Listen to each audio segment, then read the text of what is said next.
Avant la création du monde, Dieu connaissait son amour pour chacun d'entre nous. Aussi, il nous a créés. Nous sommes faits pour le connaître, contempler son infinie beauté, l'aimer de tout notre être, à l'image de l'amour que lui-même nous porte. C'est ainsi qu'il nous a élus en lui, dès avant la fondation du monde, pour être saints et immaculés en sa présence, dans l'amour, déterminant d'avance que nous serions pour lui des fils adoptifs par Jésus-Christ. Tel fut le bon plaisir de sa volonté. Être saint ne consiste pas à s'efforcer de tout assimiler, tout comprendre, ni à être infaillible dans tous les domaines. Dieu seul, souverain au-delà de toute création, est vraiment sage et saint. Si le Seigneur nous accorde un don d'intelligence, c'est encore lui qui nous mène à comprendre, même la plus petite chose. C'est toujours lui qui nous donne les clés, qui retire les voiles obscurs d'ignorance. C'est aussi lui qui nous donne la force de vaincre les moindres ténèbres qui nous assaillent. Il n'y a vraiment pas lieu de se féliciter pour quoi que ce soit. Nos mérites sont de s'humilier devant sa majesté et d'accepter tous ses décrets, dans le bonheur comme dans l'affliction. Ce qui représente déjà un défi de taille pour notre ego surdimensionné et surstimulé par le monde moderne. La plus grande tentation de l'homme est de croire qu'il peut se sauver par lui-même, disait sainte Thérèse d'Avila. Cette citation s'applique tout autant à la recherche de la vérité qu'à la victoire sur le péché. On ne peut strictement rien sans Dieu. En acceptant de s'abaisser ainsi, Dieu peut nous conduire, s'il le veut, à comprendre que la perfection consiste à le laisser agir, assumer la fonction qu'il nous a attribuée, c'est-à-dire d'être un temple de son Esprit Saint.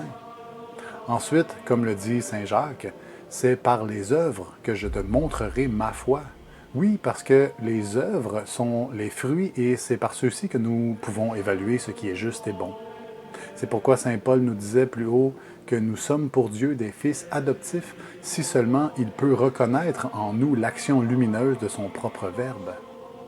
L'apôtre des nations écrivait aussi à Timothée « Souffre avec moi pour l'Évangile, appuyé sur la force de Dieu qui nous a sauvés et nous a appelés par une vocation sainte, non à cause de nos œuvres, mais selon son propre décret et selon la grâce qui nous a été donnée en Jésus-Christ avant le commencement des siècles. » Puisque la perfection ou la sainteté consiste à vivre par le Christ, s'abandonnant complètement à lui, l'imperfection est donc à l'inverse de vivre par nous-mêmes selon notre propre entendement, ce qui éclipse la divine volonté, l'empêche de faire son œuvre adéquatement à travers nous.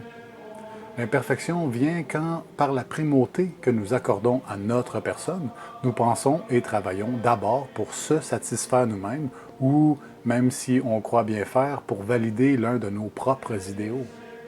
Évidemment, Dieu fait avec notre indocilité, il sait très bien contourner habilement les résistances qu'opposent nos désirs personnels, souvent inavoués, notre désir d'être. Son plan aboutira de toute façon, mais puisqu'il nous a créés à sa propre ressemblance, il se plaît à voir sa gloire manifeste en nous, la partager avec ses créatures. Finalement, la perfection que notre Père recherche est celle dans laquelle il se reconnaît lui-même, qu'il voit le visage de son Fils, l'expression de son esprit. En dehors de lui, rien ne peut satisfaire, rien ne peut s'accomplir. Car ceux que d'avance il a discernés, il les a aussi prédestinés à reproduire l'image de son Fils, afin qu'il soit l'aîné d'une multitude de frères. Oui, notre destin est de ressembler au Christ, d'être un avec lui, comme lui est un avec le Père. Jésus priait le Père au Jardin des Oliviers en disant « Non pas comme je veux, mais comme tu veux ».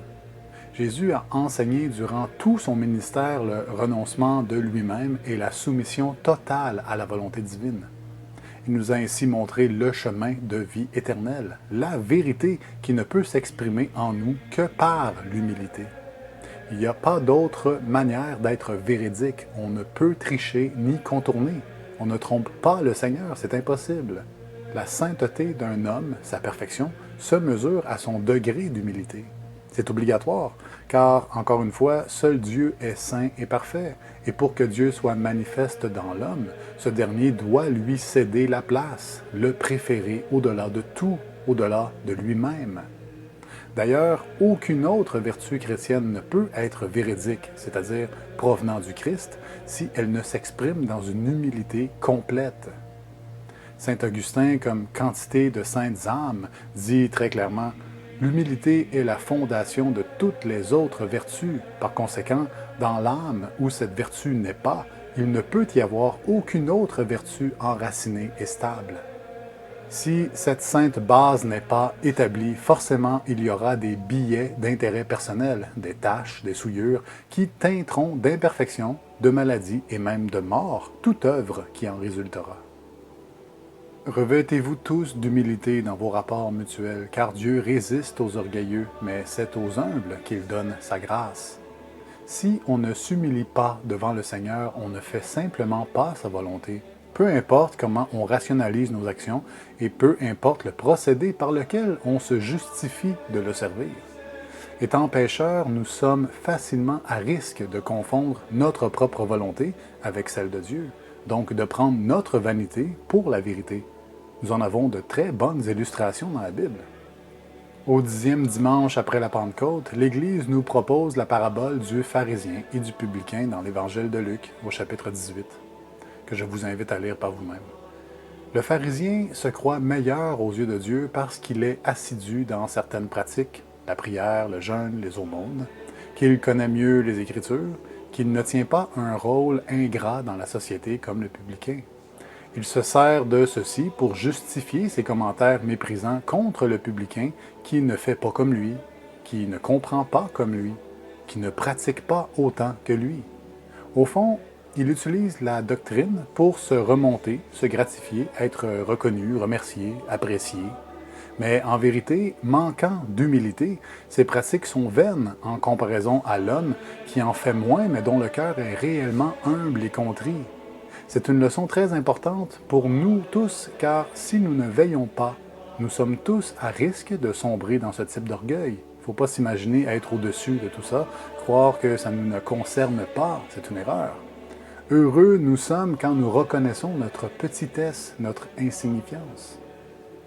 Toutefois, il ne s'agit pas de tomber non plus dans une fausse modestie. Saint Padre Pio précisait « L'humilité ne consiste pas à se déprécier, mais à reconnaître que tout ce que nous avons et sommes vient de Dieu. » Pensons à la Sainte Vierge et au Magnificat, lorsqu'elle énonce sous l'inspiration de l'Esprit Saint « Mon âme glorifie le Seigneur et mon esprit tressaille de joie en Dieu mon Sauveur. » Marie n'a jamais vécu que pour Dieu. Elle lui fut depuis toujours entièrement dédiée. Elle incarne l'archétype par excellence de la créature au service du Créateur. Son esprit tressaille d'une joie pure, parfaite par le Christ, qui est le fondement de sa vie. Toute créature vivante, au sens où Dieu l'entend, même les anges, ont cette vie par le Fils. Ainsi, Marie ne dit pas que Dieu est son sauveur parce qu'elle est une femme ordinaire, une pauvre pécheresse comme nous tous, comme le croient à tort les courants hérétiques. Non, Marie est parfaitement immaculée, sans péché. Elle appelle Dieu son sauveur justement parce qu'elle sait mieux qu'aucune autre créature, par sa pureté, que tout par lui, le Verbe, a été fait et sans lui n'a été fait rien de ce qui existe. En lui était la vie et la vie était la lumière des hommes. Voilà le sens du mot sauveur, celui par lequel nous avons la vie. En dehors de lui, c'est la mort, la damnation. Puisse le Seigneur donner la grâce aux hommes de sa lumière. Le Magnificat se poursuit avec cette simple phrase qui résume l'ensemble du propos de cette capsule, « Parce qu'il a jeté les yeux sur la bassesse de sa servante ». Bassesse évidemment au sens d'humilité, puisque le Seigneur élève les petits, comble de bien les affamés, alors qu'il dissipe ceux qui s'enorgueillissent dans les pensées de leur cœur. Il renverse de leur trône les potentats. Saint Basile le Grand, dans ses ouvrages, nous exhorte à reconnaître notre dépendance totale à Dieu et à mettre de côté l'orgueil et la vanité. L'humilité, écrit-il, est le chemin qui nous élève lorsque nous reconnaissons nos faiblesses et que nous nous abandonnons à Dieu, sa grâce opère en nous. Tous les saints le sont devenus par la reconnaissance de cette vérité et c'est ce qu'ils s'évertuent tous à communiquer dans leurs ouvrages. Saint Augustin parle beaucoup de l'humilité comme d'une disposition du cœur à nous rapprocher de Dieu. C'est elle qui nous rend capables d'aimer Dieu et de témoigner envers nos frères et sœurs d'un amour véritable et désintéressé, comme Dieu nous aime. Saint Cyprien nous enseigne: la véritable humilité est la reine des vertus, la source de toutes les grâces. Que nous puissions embrasser cette reine et laisser son règne humble et doux transformer nos vies. Voilà le catholique fervent qui se consacre à l'Immaculée, la très sainte Vierge Marie. Voilà les fidèles qu'elle suscite et forme en vue du triomphe de son cœur immaculé.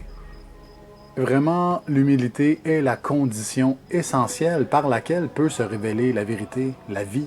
L'humilité est le seul chemin conduisant au Christ Jésus, puisque c'est le seul par lequel on lui démontre notre amour et notre fidélité. Que nous, qui sommes inspirés à défendre l'Église des tyrans de la secte secrète, gardons bien ceci en tête, de peur de s'égarer hors du droit sentier, car la victoire de Dieu viendra à travers les véritables imitateurs de Jésus-Christ, les vrais porteurs de la croix qui ont su se vider d'eux-mêmes, de leurs désirs propres, de leur volonté propre, pour faire complètement celle du souverain roi.